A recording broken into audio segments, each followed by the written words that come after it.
Probably the very first thing that we had to work out on the series was the number of animals. What was our cast list? So we needed to look at every scenario and count up the number of dinosaurs, and we ended up with something around about 47 or 50 characters. And they all need to be sculpted. But that's not sculpted in a sort of real world, that's sculpted in the computer.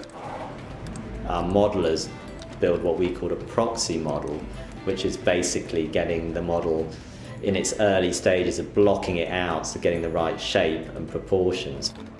So what you start off with is just a big grey square block that then you divide up into lots of pixels and all the rest of it, and then start sculpting those things away. And gradually this thing will take the form of a dinosaur.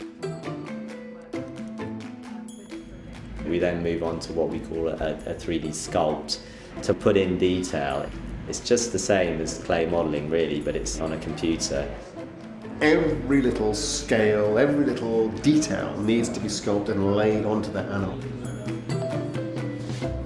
Having done the sculpt, we then go into something called paint or 3D paint, where you actually paint the colours, the look of them, the patterns. Just recently, we've started to find evidence of the true colours of some dinosaurs.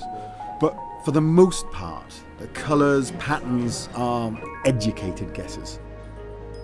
In order for the animators to be able to move the dinosaurs, the models then get passed on to a rigging team who then put in puppeteering controls which enable the animators to animate. Those puppeteers are really like skeletons that go inside the dinosaurs.